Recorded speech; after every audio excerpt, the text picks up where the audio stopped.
Okay, let's unpack this. We are diving deep today into one of the most fundamental ideas in our lives, really, motivation. Right, and specifically, we're going to challenge this huge, long-held belief that motivation is all about brute force willpower. Exactly. For decades, if you wanted to change something, start a diet, finish a huge project, the advice was always the same. Grit your teeth, just try harder. We've all heard it, we've all internalized it. Yeah, this idea that success is a struggle and that your self-control is this, I don't know, this mental muscle that just gets tired and runs out of gas. But what if that's just wrong? Or at least scientifically outdated? What if that struggle, the trying harder, is actually the thing holding you back? And that is the mission of this deep dive. Hmm. We've gone through a stack of research, really focusing on neuroscience and psychology from, say, 2020 to 2025. And what's the big picture? The entire conversation is shifting. We're moving away from willpower as this finite strength you run out of, and we're moving toward motivation as a system of internal beliefs. Beliefs fueled by what? Fueled by your sense of energy and even your overall well-being. It's a total paradigm shift. From scarcity to, well, something closer to effortless alignment. Okay, so to get this new idea, we have to start with the old one. Let's go back to the 90s and talk about the big one. Ego depletion. Precisely. Ego depletion. For 20 years, this was the central pillar of the strength model of self-control. And it was such a powerful idea because it felt so true. So intuitive. It basically said you have one single limited pool of mental energy for self-control. And when you use it for one thing, you have less for the next. It's like a battery draining. Exactly. The classic study it's almost legendary now. The one from 1998 with the cookies. The cruel radish and chocolate chip cookie experiment. I remember this one. So cool. They bring people into a lab that smells of freshly baked cookies. One group gets to eat the cookies. The other group Gets the radishes. And they have to stare at the cookies while eating them. they have to actively resist the cookies. That's the key. That's the depleting task. Okay, so after one group has exerted all this willpower, what happens next? Both groups are given a second, totally unrelated task. It's a frustrating geometry puzzle that's secretly impossible to solve. And the real test is just seeing how long they'll stick with it before they give up. And the finding was stark. The radish group, the ones who'd resisted the chocolate, they gave up on the puzzle significantly faster. So the conclusion was that fighting off the temptation of the cookie had literally drained their willpower tank. Right. It left them with less mental strength to deal with the frustration of the puzzle. It wasn't about hunger. It was about drawing from the same central cognitive reserve. And this idea went everywhere. It wasn't just about food. It applied to emotions, decisions. Oh, absolutely. Yeah. They did studies where people had to give a speech that went against their core beliefs. That required a ton of self-regulation. And that was depleting, too. It was. But here's the interesting part. The depletion was much worse if the person chose to write the speech compared to if they were just told to do it. So even the active choosing of making a decision was drawing from that same limited supply. Exactly. It cemented this picture of our lives as this constant battle against depletion, where every decision costs us something. There were problems with this model pretty early on, weren't there? The first crack was the glucose idea. Yes, the glucose hypothesis. The idea was simple. Willpower runs on sugar. Depletion is just your brain running low on blood sugar. Seemed logical, like a car running out of gas. You just have a sugary drink and you're good to go. Right. But when they tested it more rigorously, the results were messy. Sometimes it worked, sometimes it didn't. And then came the weirdest finding, the mouthwash one. The mouthwash study. This was a huge red flag for the theory. They found that just rinsing your mouth with a sugary drink without even swallowing it, Just swishing and spitting it out. and it still restored some self-control. That completely undercuts the idea that you're consuming a physical resource. It suggests it's more about the brain anticipating energy, a signaling effect, not a fuel effect. Okay, so that's a big problem. And then the whole field ran headfirst into the replication crisis. Exactly. Around 2013, psychologists started realizing a lot of famous findings couldn't be reproduced. And ego depletion was right in the crosshairs. Meta-analyses were all over the place. Some found an effect, some found nothing. It was a mess. So the community decided to do one massive definitive test, the 2016 multi-lab replication study. 23 labs all over the world using the exact same pre-registered protocol. And that pre-registration part is so important. It means they couldn't just, massage the data to find a result. It's the gold standard. So what did the gold standard test find? It failed. The multi-lab study did not find a significant overall ego depletion effect. The average effect size was basically 0. 0. So the muscle that gets tired doesn't exist, or at least not in the way we thought. It means the effect, if it's real at all, is much, much smaller and more fragile than the original theory claimed. The simple mental muscle explanation was dead. So if I resist the chocolate and then give up on the puzzle, what's actually going on in my brain if I haven't run out of willpower? This is where the process model comes in. It completely reframes the question. It's not about a lack of resources. It's about a shift in motivation and attention. A shift? How so? Think about it from a conservation perspective. After you do something hard, your brain doesn't just keep pushing.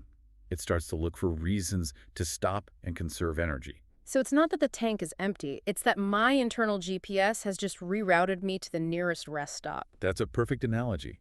You're not unable to continue, you're just less willing. Your motivation shifts away from control and towards reward or rest. Yeah. Your brain starts looking for an easy out. And there's actual neuroscience on this now, right? That 2020 study with the computational modeling. Yes, this is where it gets really specific. They use models to look at how people's decision-making changes after a depleting task. They focused on something called the decision boundary parameter. Okay, that sounds technical. In simple terms, what is that? Think of it as how high you set the bar for quitting. It's the amount of evidence you need before you say, okay, I'm done with this. And what happens when people are depleted? They lower the bar significantly. They become satisfied with less information. They're quicker to say good enough and disengage. So they're not cognitively broken. They're just less interested in trying hard. Exactly. Yeah. The study showed their core inhibitory control, their ability to stop themselves, was perfectly fine. The problem wasn't the machinery, it was the drive to use the machinery. It's a strategic withdrawal of effort. Which brings us to the new way of thinking. Here's where it gets really interesting for me. If it's all about motivation and choice, then what drives that choice? This is the core of the new research. It suggests that what you believe about your own willpower is actually more important than any innate strength you might have. Self-fulfilling prophecy. A powerful one. It comes down to what researchers call your implicit theory of willpower. Basically, do you believe it's limited or not? So let's imagine two students studying for exams, student A and student B. Perfect. Student A has a limited theory. They believe willpower is a battery. After their first exam, they think, I'm totally drained. I can't possibly study for the next one now. I've earned a break. And because they believe they're drained, they feel drained. They do. Their belief creates the reality of exhaustion. Now, student B has a non-limited theory. They believe that using willpower can actually energize them, or at least doesn't deplete them. So after that first exam, their internal story is different. It's completely different. They might think, wow, that was tough, but I'm warmed up, I'm in the zone. And the research shows consistently that people with this non-limited belief just keep going. They don't show the classic depletion effect. Their mindset acts like a psychological placebo, unlocking reserves that the other person decided were off limits. It does. And this isn't just in the lab. In real life, people with a non-limited theory procrastinate less, stick to diets better, and even get better grades. But where do these beliefs come from? It's not like you just wake up one day and decide to have a non-limited theory. No, and this is the crucial next step in the research. The beliefs are shaped by our actual experiences. Specifically, the experience of want-to goals versus have-to goals. This is from self-determination theory, right? The difference between doing something because you love it versus doing it because you feel pressured. Exactly. Autonomous goals are the want-to goals. You do them for joy or because they align with your values. Controlled goals are the have-to goals, driven by guilt, pressure, or fear. And the research found a link between these goal types and our beliefs. A direct link. When you pursue autonomous want-to goals, the experience is accompanied by a feeling of vitality. And vitality here doesn't just mean physical energy, does it? No, not at all. It's a subjective feeling. You feel alive, vigorous, energetic. You could be physically exhausted after running a marathon, but feel incredible vitality because you love running. Ah, so that feeling of vitality is the key. It's the mediator. When a task makes you feel vital and energized, your brain concludes, hey, that didn't drain me. My energy must be unlimited. It reinforces the non-limited belief. And the opposite is true for have-to goals. If you're forcing yourself to do something you hate, it feels draining, which reinforces the belief that your energy is a limited, precious resource. It creates a vicious cycle. You feel drained, so you believe you're limited, which makes the next task feel even harder. But autonomous goals create an upward spiral. You feel vital, believe you're capable, so you take on more meaningful challenges, which generates more vitality. This is a huge shift. But there was one more finding from that 2025 longitudinal study that turns everything completely upside down. Yes.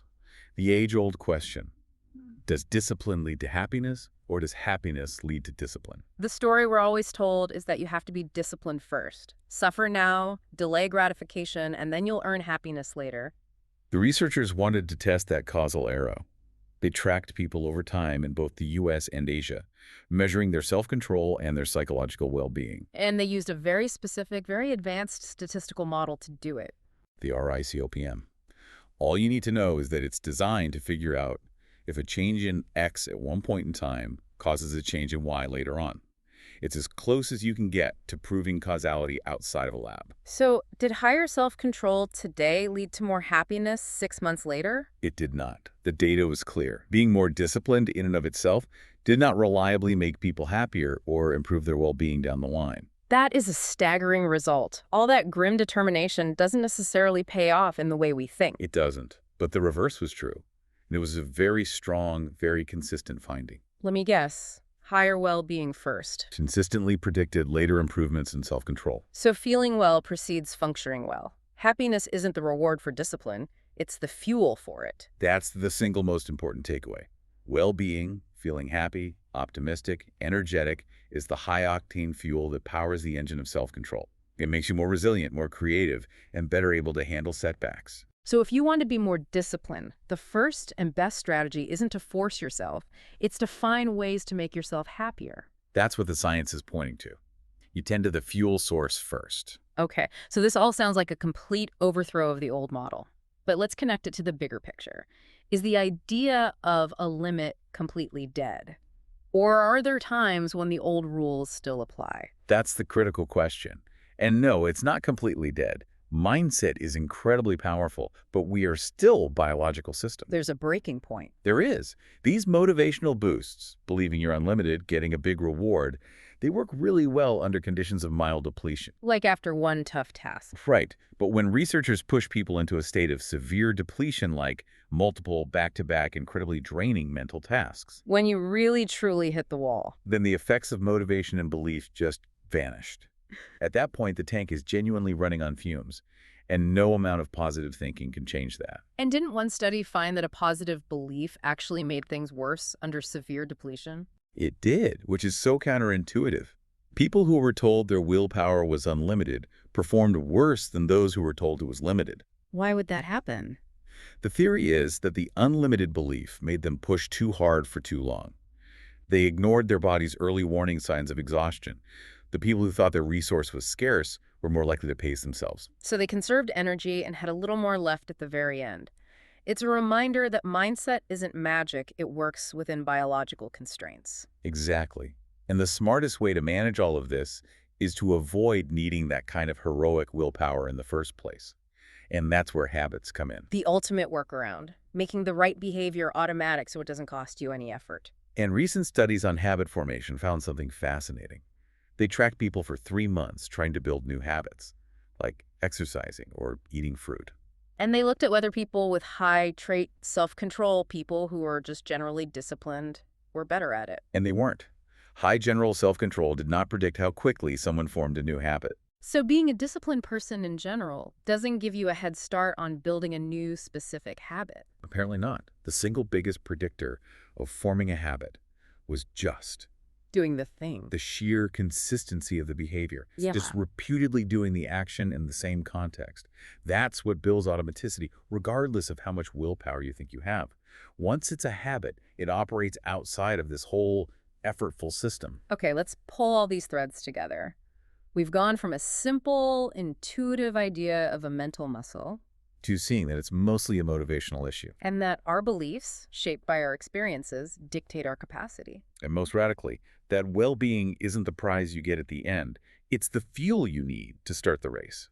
So the big interpretation here is that effective self-regulation isn't about strength, it's about strategy. It's about optimizing the conditions for effortless action. It's about shifting from have-to goals, which drain you and reinforce that limited belief, to want-to goals, The ones that generate vitality. which builds the non-limited belief. which encourages you to take on more meaningful goals, which creates more vitality. It's that self-reinforcing upward spiral. So for you listening right now, if you're struggling with a goal, the takeaway isn't to just try harder. No. The most effective strategy might be to stop focusing on the resistance and start focusing on your fuel. Invest in things that bring you joy, meaning, and energy.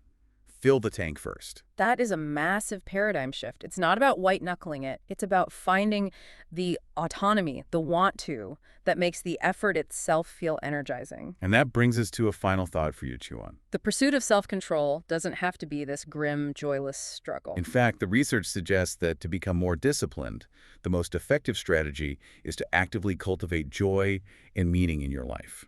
So it leaves you with a question. If well-being is the fuel for self-control, does focusing on making yourself happy actually make you better at overcoming life's hardest challenges?